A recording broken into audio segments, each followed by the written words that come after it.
today I have with me in pastor's office Dr. Cherie Salisbury, and we've been discussing a little bit some of the health concerns, and the number one health topic on the minds of everybody in America and across the world is COVID-19.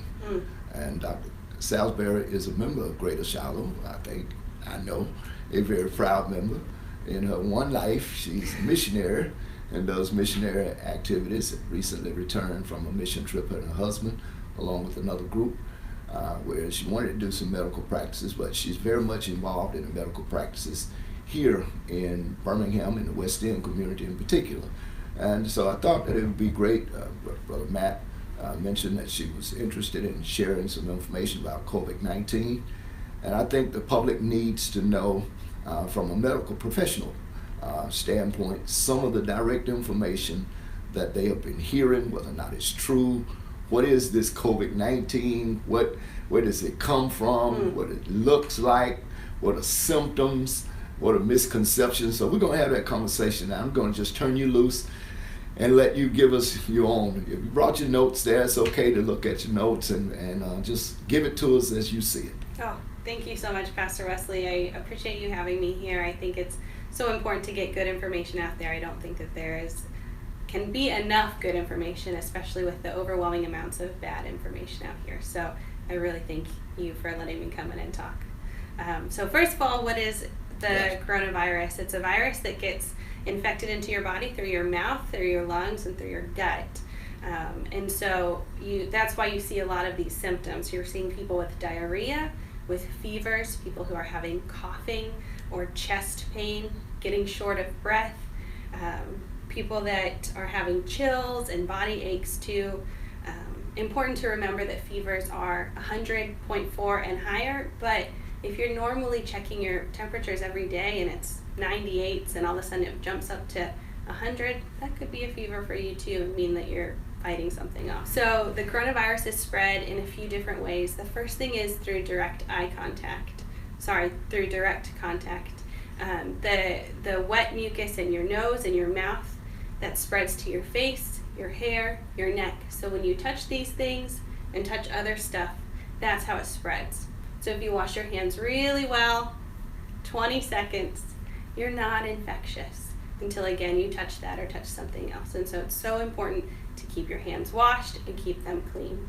Another way that it can transfer is through droplets. So people, when they sneeze or when they cough, can land on different surfaces. And so when you touch those things or it gets into your mouth, that's how you can get the infection too.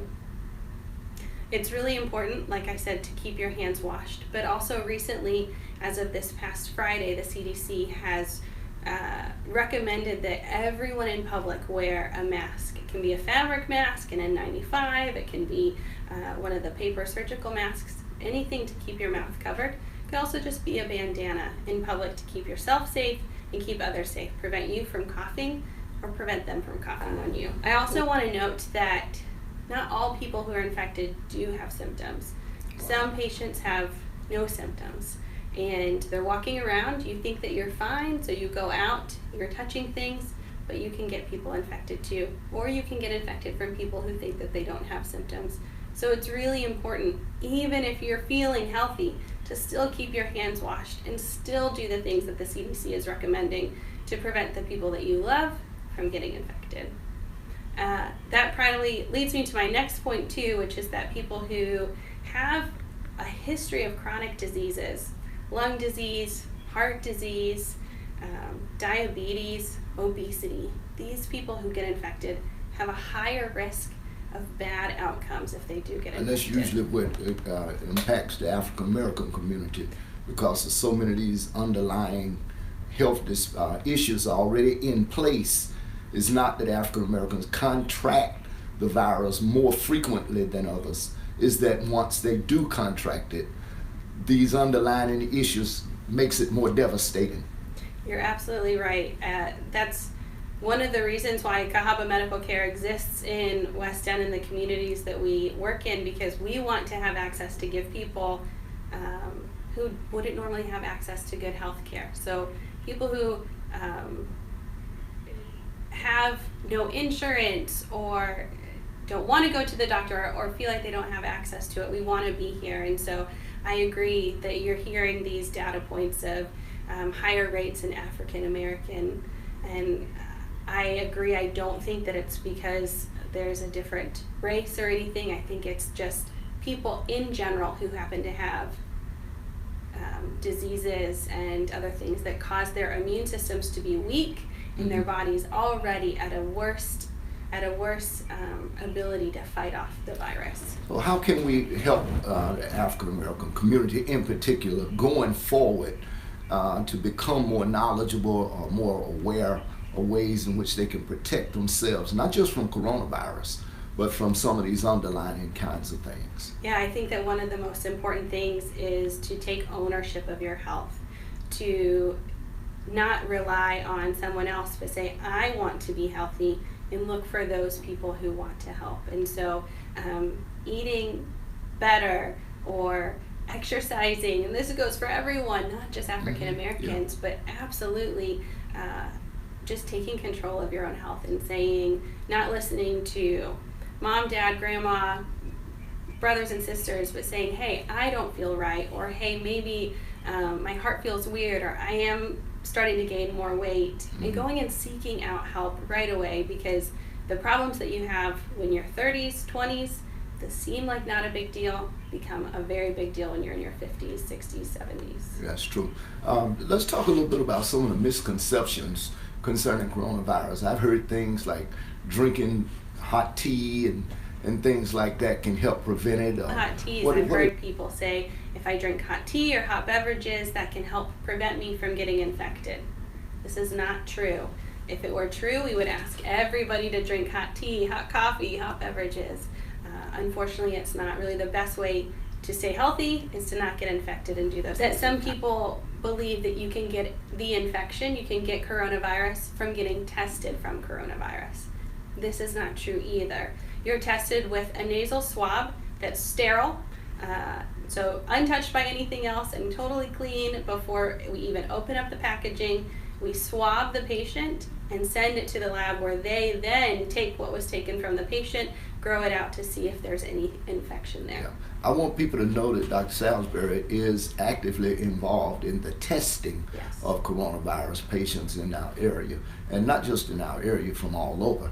So what she just described is an example of how the testing process takes place.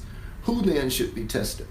That's a great question. So if you are feeling like you have any symptoms at all, anything that changes, you know how your body is and you know what it is to live your daily life. So if you wake up one day, you start having a little tickle in the back of your throat, you're coughing, you start feeling short of breath just walking out to the mailbox, if you're starting to feel feverish, if you're having diarrhea, go get tested. There's a few different testing sites too, which I'll talk about. If you have been directly in contact with someone who has tested positive, you should get tested, and certainly be careful. And then I think another reason that people are getting tested too is their work is requiring it, and we're certainly happy to see patients who are having to be around the normal public and wanting to make sure their employers are keeping everyone safe. All right. Talk about cures. Are there any current cures? What is the status of cures as it relates to coronavirus? So there are a few different misconceptions that there are cures, that the government is withholding cures, or we're only giving them to the most sick people, but unfortunately that's not true. We don't have any cures at all. I know that there has been information about a medicine called hydroxychloroquine or Plaquenil being this miracle drug, but unfortunately that is not the case. There are lots of different experiments and trials going through looking at that medicine as well as other medicines to see if it is helping, but as of right now we don't have anything. We hope that there will be an answer soon, but we don't have anything that cures. Also, we are working on an immunization similar to getting like a yearly flu shot. And I think that that is our best way to get a large amount of people immunity to getting the virus, or immunity to getting the virus or preventing it from spreading is getting a vaccination that prevents you from getting it in the first place. Now this brings me to, it's very important because, of course, there's been talk in the government and even handed down to states about reopening and restarting, people moving and going back to work. And that, of course, has information for us as a church. If we are to reopen, what are some of the cautionary kinds of things that we should be on the lookout for, and what would be some suggestions? This is something that I'm looking at every day, researching and reading and seeing what these trends are going to be like. And I believe that once the pandemic is closing off, or even in the next few weeks to months as businesses start opening and churches start reopening, that we're going to need to have a different practice going forward. We all love a good firm handshake, but I think that's a thing of the past because we really need to prevent the spread of different infections like the flu, like coronavirus. Another thing too is we love a good hug, but being so careful, especially with our elders, with people who do have chronic sicknesses, wanting to just give them a sweet smile instead of a kiss and letting them know, or a hug and letting them know that you love them from afar. It's amazing. I just spoke about that in a staff meeting, phone conference staff meeting, that our practice would have to change. And so I want to go on record now as just saying to church people as we return, and whenever that is and however way God chooses to orchestrate that, it's not that we don't love you, but we're not going to be able to shake hands and hug and do all of the kinds of personable things until there's a handle on this, till there's wider spread testing and a vaccination and a cure. Quite frankly, I do believe we will be able to open at some point, but I don't think that we'll be able to return to business as usual. I would like to say one other thing too is that I go here to Greater Shiloh. I love Jesus, and I believe that our Father is the God of healing, and He is the God of creating all things. And while I do 100% believe that He can cure us and heal us, I do believe too that He also gives us brains to know how to act appropriately and to prevent ourselves from getting sick. And so I think that God gives us intelligent people that show us how to be healthy and pass that information along. And so my prayer is absolutely that God will take us out of this, but also I want everyone to know that doing our part of washing our hands well, wearing our masks, not hugging, not shaking hands, no kisses on the cheeks, to keep everybody safe and prevent that spread, doing our part too. Right. So it's not a question of God in that regard. That's a question of human. And it's not an issue of social distancing either. It's physical. Some of this is physical that you've described. And so those are things that we'll have to take into consideration. Yeah, I know that there's misconceptions too about products coming from China, and I want to dispel any misunderstandings that products coming from China are safe. They're under much stricter implementation of sanitation as they're getting these things shipped. Also, the virus does not live on cardboard for very long, a few hours. And on top of that, when a virus lives, it has to have a perfect environment, a good heat, a good wetness. And so even if it was on the outside of packaging, it would die on transit. It doesn't take only 4 hours to get things from here to China and back and forth. It takes many days. So even with that, by the time the virus did come, if it were on there, it's dead. And viruses are not like zombies, they don't come back to life. So there is no harm in buying products from China or any other Asian country, as well as the masks that might have Asian characters on it. Those are totally safe. Okay.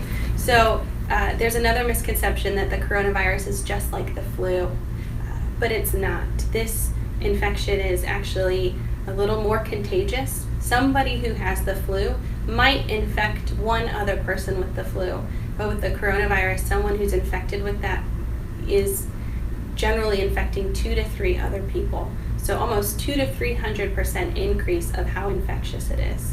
Wow. Also, the deaths by year from the flu are only 0.1%, whereas with the coronavirus, people who are infected with it, we're seeing between 1 and 4%.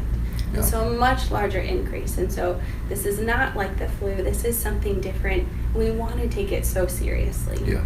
And so with that, if you're feeling symptoms, if you've been in contact with someone, or if your work is requesting that you get tested for the safety of others, please get tested. You can come to Cahaba Medical Care. We have a few different testing sites down in Marion, in Bessemer, here in West End, also in Centerville. And then Christ Health in Woodlawn is doing a testing center as well. And then UAB downtown has a drive-through Well, testing center. I think one of the questions that people would want to know is what is the cost, or what type of insurance, or what is the arrangement that would be necessary to allow a person to be tested?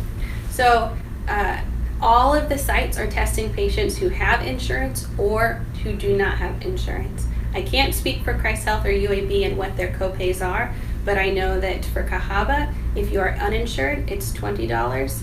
If you are insured, if you do have insurance, then it goes through your insurance company. Okay, I think that's very important to know. Any other health information that you would want the general public to know about this change, this season, this pandemic, or any of the things that we have been talking about? I do want to talk to the people who have gotten infected with it. This virus is not a leprosy. You are no different if you get infected or you don't get infected. It does not discriminate white, black, yellow, red, old, young. Everyone has the potential to get infected, and it doesn't change the way that I look at you, that Pastor Wesley looks at you, that anyone looks at you. You are not untouchable. You are loved. We care about you. This does not change anything about you. This is just a period of time that will pass. Yeah, and I think that's very, very important for all to know that this will pass, this too will pass, and we will get through it as we've gotten through other experiences before. And we're going to be looking at just a few other health-related features. In addition to talking about COVID-19, we're going to talk a little bit about brain injuries. We're going to talk about some other kinds of things in some of our future interviews. So thank you so very much, Thank Dr. you. Cherie Salisbury. I appreciate Great it. job. We appreciate it so very much. Thank you.